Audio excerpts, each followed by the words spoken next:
Thank you very much, Dave.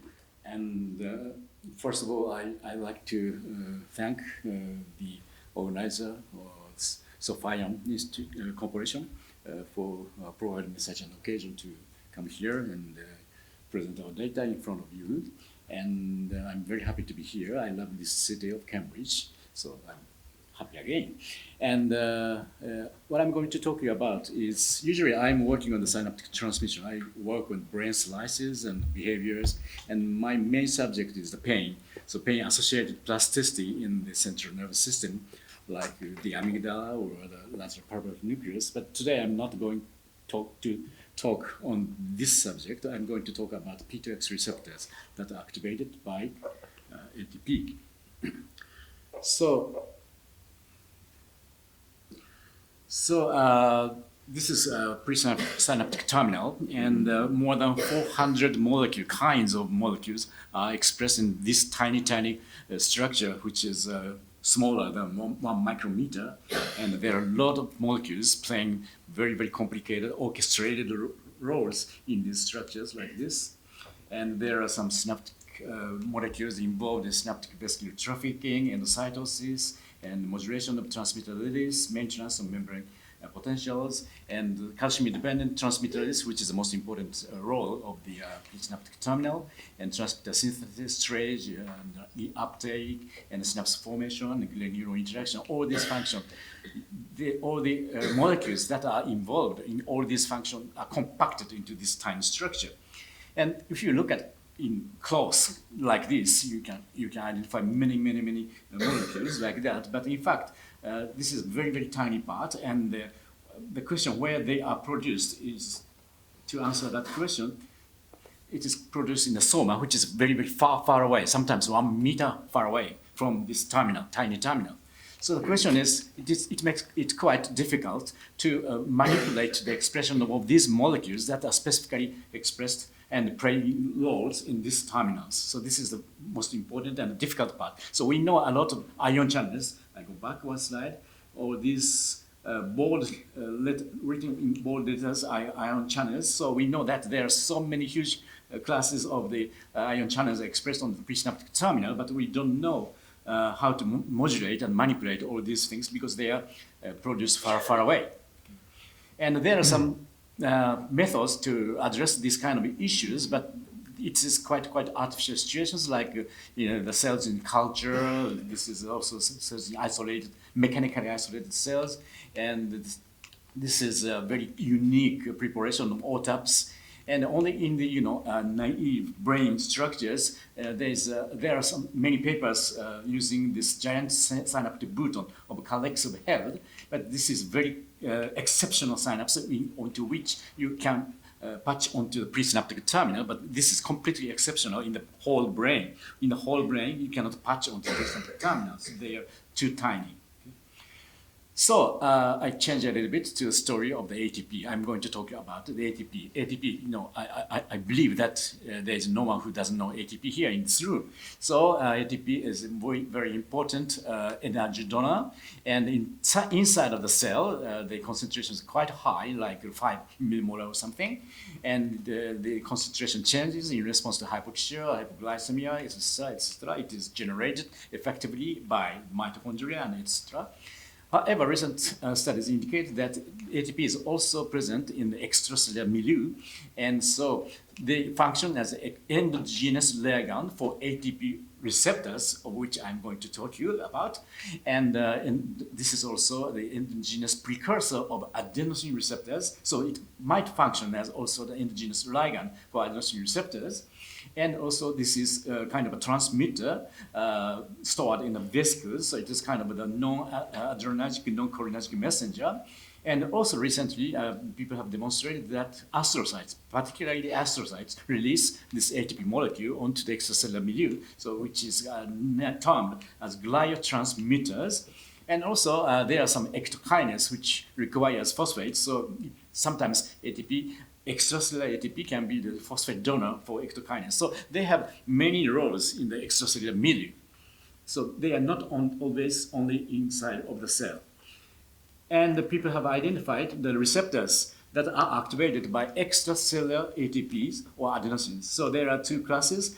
First class is P1 receptors, and the other one is P2 receptors. P1 receptors are further classified into A1, A2A, and A2B, A3, and they are activated mostly by adenosine. And second class P2 receptors, they are ATP receptors. They are activated by ATP but not by adenosine. And within these P2 receptors, there are two different classes. So all the adenosine receptors, A1 to A3, and these P2Y receptors are GPCRs. They are linked with the G protein coupled receptors. However, this specific class of P2X receptors are the ligand-gated channels, I mean the ATP-gated channels, and they have a very strong cation permeability. So this is my central subject of my talk. And they form, in the central nervous system, we have identified that they form a kind of what we call prenergic signaling complex. So ATP might be released from the astrocytes or from the nerve terminals, and they can activate this P2X receptor channels, and also they can activate the P2Y receptors, they are GPCRs, and very, very rapidly and effectively, they are degraded, hydrolyzed into the adenosine in that and the extracellular milieu because of this nucleotides and other types of nucleotides that break down the ATP into adenosine, and then this adenosine can activate the adenosine receptors. So these receptors and ectonucleotides forms some sort of complex on the membrane near the synapse, pre or post synapse membranes. So it forms some sort of complex in the central nervous system to work coherently to help or to support other functions.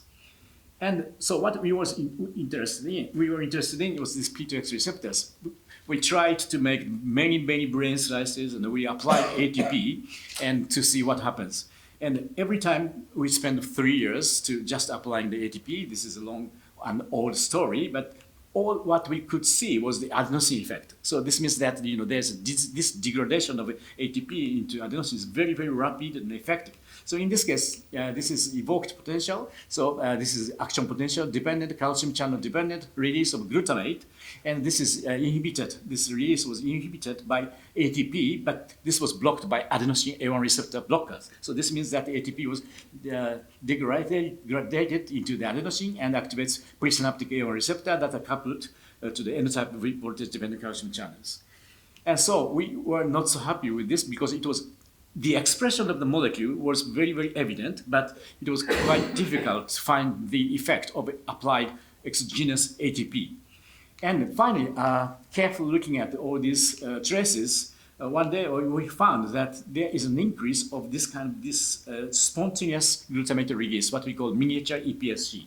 So after long various pharmacological, various experimental manipulations, we have concluded that this is due to the activation of presynaptic P2X receptors. So let me explain a little bit about P2X receptors. So P2X receptor channels, which is extracellular ATP-gated cation channels, which are densely expressed in the central presynaptic terminals. So this is activated by extracellular ATP, but not by ADP, AMP, or adenosine. And there are 7 types of subunit protein are so far identified. And this presence is identified in the amoeba, zebrafish, to human, and they are termed as P2X 1, 2, 3, 4, 5, 6, 7. So this makes a little bit complicated because functional receptor channel is formed with 3 subunits. So this is a schema showing that each subunit has 2 transmembrane regions like this, and so 3 subunits can form 1 pore inside. So there are 2 subunits here. The light doesn't come, okay? And so there's a pore here, like this. And the combination of these 3 subunits can be termed as something like P2X1, 2, or P2X1, 5, P2X3, P2X2, 6 or something like this. So it makes it a little bit complicated. So the nomenclature of this receptor channel, ATP-gated P2X receptor channels are a little bit complicated because, for example, P2X1 means subunit name. This is a subunit name of P2X1, but at the receptor channels, this is the name of the homomeric P2X1 channel. So this means P2X1, P2X1, P2X channel is called P2X1. Same name as the subunit. Okay, this is a little bit confusing. And they are slowly activating P2X2, P2X1, P2X6. And P2X3 is very, very rapidly inactivating and highly expressed in the central nervous system and sensory systems and the immune systems. And the most important thing is they have the highest calcium permeability. When you talk of the calcium permeable ion channels, organogated channels, you might think of the NMDA receptor channels, but the NMDA receptor channels are outward rectified. So this is inward rectified. So at resting potential, they are most highly calcium permeable of all the organogated channels. And so this is inward rectifying and plays important roles in the brain and spinal cord in transmitter release regulation, because at the resting level, if these channels are open, there is a huge calcium entry into the cell. So this is the table showing the history of the studies showing that these P2X receptor channels are expressed in the presynaptic terminal, and so involved in the transmitter release regulation. And some of these are action potential dependent because it depolarizes the terminal, and some of them are VDCC dependent because this depolarization can trigger the VDCC voltage dependent calcium channels. But many of these are independent of action potential and voltage dependent calcium channels. So this means that the calcium permeability, high calcium permeability of P2X receptor itself can trigger the transmitter release directly. So we have been working on this schema we took from the schema review by Bridget Clark and Arnold. So it has been known that these P2X receptors are very well frequently expressed in the sensory systems like tongue, like carotid body here, or like visceral organs, and these informations gather through the vagus nerve and enter into the brain. So this is the brain site at which these primary afferent fibers make the first synapse in the brain, and this part is called nucleus of the solitary tract, NTS. So I'm going to show you of the data that we analyze this transmission in the NTS. So in the human, this is located here. So this is one of the old stories. So we made a slice of this brain site and we recorded from the NTS neurons like this. This is a slice. And what we did was we applied alpha-beta methane ATP. This is an undegradable analog of the ATP. So what we have seen here is like this. So this is the spontaneous, this is recorded in the presence of TTX. And if you start to apply alpha-beta methane ATP, you have a huge increase in the frequency of the release, glutamate release like this. And if you continue, this release facilitation continues, and if you stop the perfusion of this drug, so gradually it goes back to the level before the application. So this is what we have found, that this is presynaptic activation of P2X receptors can trigger the glutamate release. And this release can occur in the presence of cadmium. So if you completely block the action potentials, and if you completely block the voltage-dependent calcium channels, and you still have a very huge and very potent increase, facilitation of the release. And you can block that only with calcium deprivation. So this is triggered by the calcium entry through the P2X receptors. So after this works, we have drawn the schema. ATP activates these P2X receptors, and this calcium entry through this receptor directly trigger the exocytosis of the glutamate. So this is what we have seen.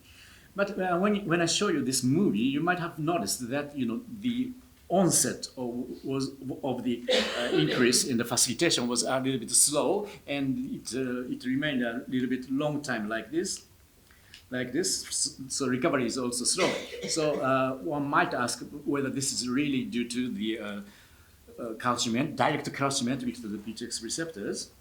So what we have done is working with the ATP, classic molecules such as ATP is very good things, because the people working in the muscles, they have developed caged ATP. So this is a caged ATP. So at the end of the ATP molecule, there is some residue like this, and you can break down this into the ATP, uncage this caged ATP to the ATP with the UV light. So this is the advantage. And good news for us was this caged ATP didn't activate at all the PTX receptors.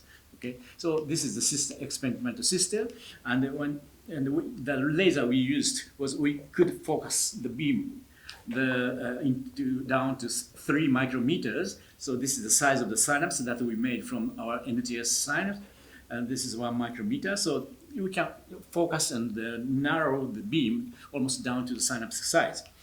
And another technique we have invented was what we call flash and flash application of ATP. So we recall the neuron, and we stop the perfusion, and we apply this caged ATP solution into the slice, and we give the laser beam onto the targeted dendrites like this here. And just soon after this laser beam, we restart the very fast perfusion to wash everything out. So with this technique, we can limit the concentration, extracellular ATP, like rise immediately and decrease immediately like this. So this is the same system that we made. And so let me show you how it seems like. So in 5 seconds, I will give the laser beam. 2 seconds. So now, if you give the laser like this, and if you stop the laser like this, so only 1 second laser beam. So the release facilitation occurs immediately after this uncaging of the ATP, and it terminates immediately after flashing out. Okay, so this is very, very rapid. So it's kind of extracellular completely dependent facilitation of the glutamate release. And if you change the duration of the laser light, the duration between the laser light on and wash out, and you can have a very nice correspondence between the flash to flash interval, and this is the duration of use facilitation. So this means that ATP concentration to glutamate release converter, that is the function of this presynaptic PTX receptors. And so let me go to what kind of subunits are there. And so one thing, pharmacological demonstration shows that this facilitation was blocked by A317491. This is specific to the PTX2-3 or PTX3 receptor channels. So it was because it was blocked, the composition should be very likely to be 2233 or 22233. Okay, so according to all these studies, so we tried to modulate this subunit composition of presynaptic terminals. So what we did was, before that, we checked the literature. So this is heterologous expression system. And so this is PTX receptors expressed on left side here, is PTX receptors expressed on the hex cells. And so this is PTX2 only. So if you apply ATP, they can generate very strong inward current like this. And if you apply alpha-beta methyl ATP, there is no binding site for this, so there is no activation of this inward current. If you express uniquely the PTX2 receptor subunits. And in the case of the PTX3, if you apply PTX ATP to this, you have a very, very rapid desensitizing current like this. And this current, you can see also the alpha-beta methyl ATP like this. And in the brain slices, almost no report has reported this PTX3 currents because this is very, very rapidly desensitization, and by the spontaneous environmental ATP, these receptor channels are already desensitized. And in the case of PTX2-3 double expression like this, and it can respond to both to ATP and alpha-beta methyl ATP. And in this paper from the Alanoff group, they have shown they used acutely dissociated nodose ganglion neurons, and they applied ATP and alpha-beta methyl ATP. It's quite similar to, looks like PTX2-3. And when they take this nodose ganglion from the PTX3 knockout mice, they found that there is no response to the alpha-beta methyl ATP. And this, what is this nodose ganglion? Okay, so nodose ganglion is located here outside of the brain, and this is the site where the soma of these terminals that make synapses under NTS. Okay, so we thought that we can modulate the expression of these subunits at the level of the nodose ganglion. Fortunately, it is out of the brain, so you can manipulate easily. And if you measure the synaptic transmission in the slice, you might be able to modulate the phenotype, pharmacological phenotype of the release. So the method we did was we used siRNA introduction into the nodose ganglion like this. This is not the color of the siRNA. We transfected with a dye. So this is a dye into the ganglion. And so we measured the messenger RNA, and also we did the immunohistochemistry at the level of the NTS. And finally, we checked the phenotype with the electrophysiological evaluation. And this is how it was. So it was quite effective. At this moment, we didn't use AAV, but rather we used electroporation. So your nodose ganglion is isolated in the neck, so you can easily do the electroporation. So after electroporation, almost 90% of the cells expressed the oligomers. Like in this case, this is GFP, and it merged completely with the side 3.